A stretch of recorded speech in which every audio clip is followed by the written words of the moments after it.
नमस्कार, मी डॉक्टर अभिलाषा आयुर्वेदाचार्य. पंचतत्व आयुर्वेदमध्ये तुम्हा सर्वांचं स्वागत. त्रिफळा चूर्ण हे जवळपास सर्वांनाच माहीत असतं आणि पोट साफ होण्यासाठी त्रिफळा चूर्ण देखील बरेच जण घेत असतात. पण फक्त पोट साफ होण्यासाठी त्रिफळा चूर्ण घेतलं जातं का? तर नाही. त्रिफळा चूर्णाचे अजून खूप सारे फायदे आहेत. अगदी आयुर्वेदाच्या 80% औषधांमध्ये त्रिफळा चूर्णाचा वापर करण्यात आलेला आहे. अशी खूप कमी औषधं आहेत की ज्यांचा वापर हा सर्व आजारांवर करता येतो. त्यापैकीच एक त्रिफळा चूर्ण असं आहे. तर हे त्रिफळा चूर्ण कोणकोणत्या आजारांवर किंवा कोणकोणत्या व्याधींवर आपण त्याचा वापर करू शकतो आणि कशा पद्धतीने करू शकतो याच्याबद्दल आज आपण माहिती घेणार आहोत. योग्य आणि शास्त्रीय माहितीसाठी व्हिडिओ शेवटपर्यंत नक्की बघा. आवडल्यास लाईक, शेअर आणि कमेंट जरूर करा. चॅनलवर जर नवीन असाल तर जरूर सबस्क्राईब करा, जेणेकरून आपण आयुर्वेदाचे जे नवनवीन माहितीयुक्त व्हिडिओज टाकत असतो ते तुमच्यापर्यंत पोहोचतील. आता त्रिफळा चूर्ण म्हणजे कोणत्याही एका वनस्पतीचं चूर्ण नाहीये, तर त्रिफळामध्ये 3 वनस्पतींच्या फळांचा समावेश करण्यात आलेला आहे. त्यामध्ये आवळा, हिरडा आणि बेहडा या तिन्हीचा समावेश आहे. या तिन्ही फळांचं चूर्ण हे समप्रमाणामध्ये मिक्स केलं जातं आणि त्यालाच आपण त्रिफळा चूर्ण असं म्हणतो. त्रिफळा चूर्णाचा सर्वांनाच माहीत असणारा उपयोग म्हणजे लॅक्झेटिव्ह. पोट साफ होण्यासाठी त्रिफळा चूर्णाचा वापर करणं. आता पोट साफ होत नाहीये किंवा कॉन्स्टिपेशनचा त्रास होत असेल तर अशा वेळेस जर तुम्ही त्रिफळा चूर्ण हे सकाळी उठल्यानंतर पहाटे किंवा रात्री झोपण्यापूर्वी 1 चमचा त्रिफळा चूर्ण कोमट पाण्यासोबत घेतलं तर तुमचं सकाळी पोट व्यवस्थित साफ होतं. विशेष म्हणजे त्रिफळा चूर्ण घेतल्यामुळं तुम्हाला फार जुलाबही होत नाही आणि पोट साफ होताना पोटामध्ये कळही येत नाही. त्यामुळे त्रिफळा चूर्ण हे अतिशय सेफ असं लॅक्झेटिव्ह आहे. त्रिफळा चूर्ण हे नियमित स्वरूपामध्ये जर घेतलं तर बॉवेल मुवमेंट सुधारण्याचं काम होतं. त्याशिवायच जर तुम्हाला अजीर्णाचा त्रास होत आहे, पोटामध्ये गॅसेसचं प्रमाण जास्त होत आहे किंवा भूक फारशी लागत नाही, अशा केसेसमध्ये सुद्धा त्रिफळा चूर्णाचा जर तुम्ही वापर केला तर तुमचं मेटाबॉलिझम सुधारतं, तुमची भूक देखील चांगली वाढते. त्रिफळा चूर्णाला रसायन असं म्हटलेलं आहे. तर रसायन म्हणजे काय? थोडक्यात ज्या औषधाचा उपयोग अँटी एजिंग असा केला जाऊ शकतो त्याला रसायन औषधी असं म्हटलं जातं.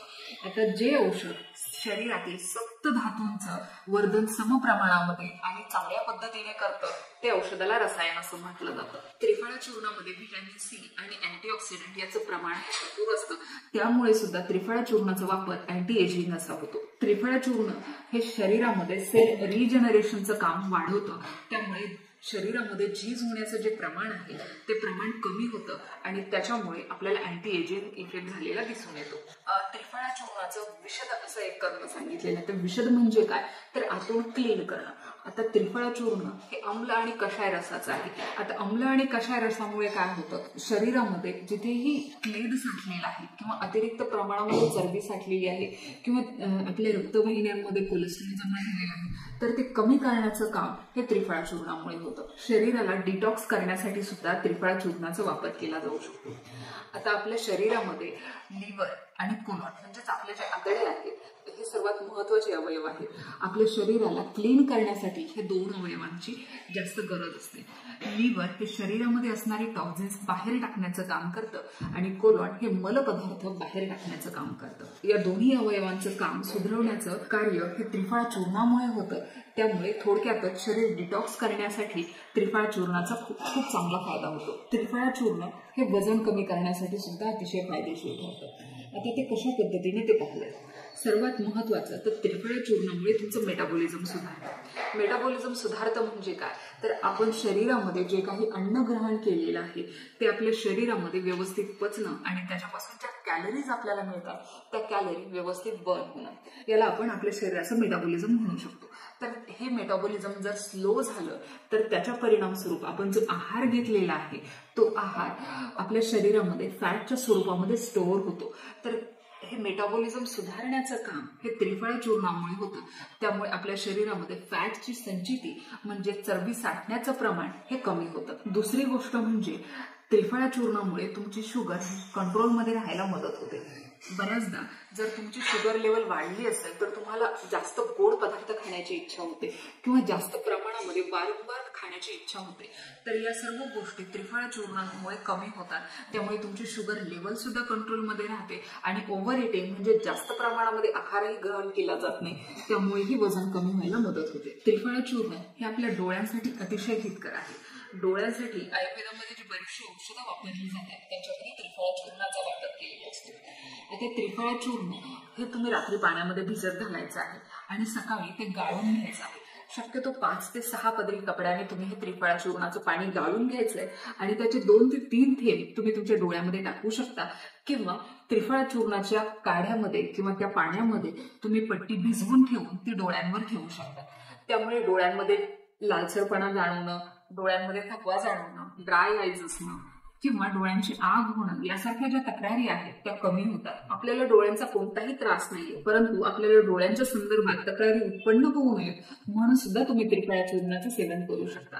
त्रिफळा चूर्ण रात्री पाण्यामध्ये भिजत घालून सकाळी ते पाणी गाळून घेऊन तुम्ही पिऊ शकता.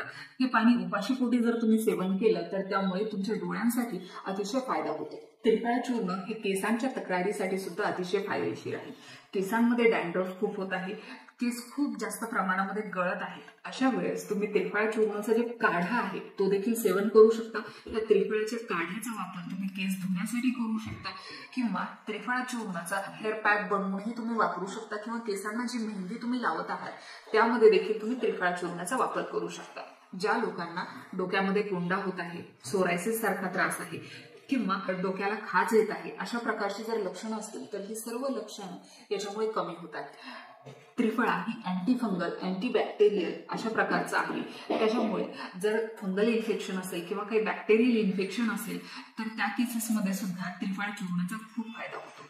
जर डायबिटीस पेशंटला एखादी जखम भरून येत नसेल तर ती जखम भरून येण्यासाठी सुद्धा तुम्ही त्रिफळाच्या काढ्याचा वापर केला, त्रिफळाच्या काढ्याने त्याचं धावन केलं तर ती जखम लवकर भरून यायला मदत होते. वारंवार तोंडामध्ये अल्सर येत असतील किंवा हिरड्यांच्या संदर्भात काही तक्रारी असतील, दात जास्त प्रमाणामध्ये किडलेले असतील किंवा तुम्हाला दात किडू नये असंही जर वाटत असेल तर तुम्ही त्रिफळाच्या काढ्याने जर नियमित स्वरूपात गुळण्या केल्या तर त्याच्यामुळे तुमच्या दातांचं, थोडक्यातच तुमच्या मुख प्रदेशाचं आरोग्य हे चांगलं राहतं. त्रिफळा हे अँटी इन्फ्लॅमेटरी आहे.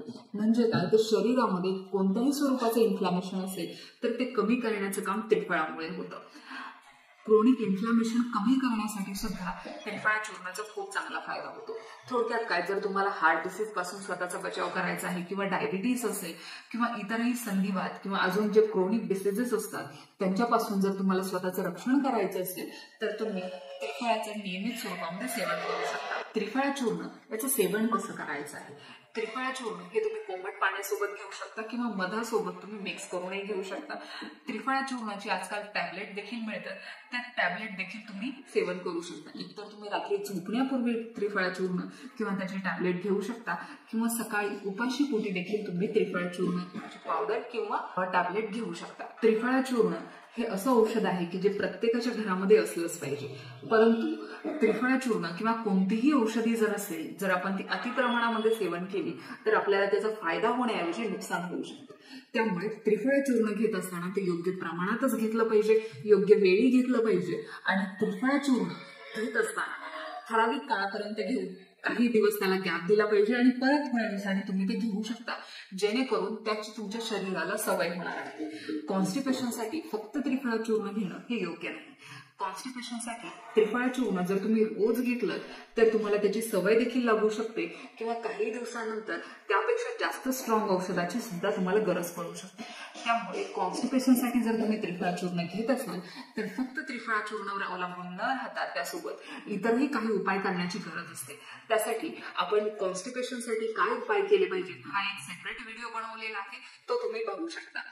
आशा आहे आजचा हा व्हिडिओ तुम्हाला नक्कीच फायदेशीर ठरेल.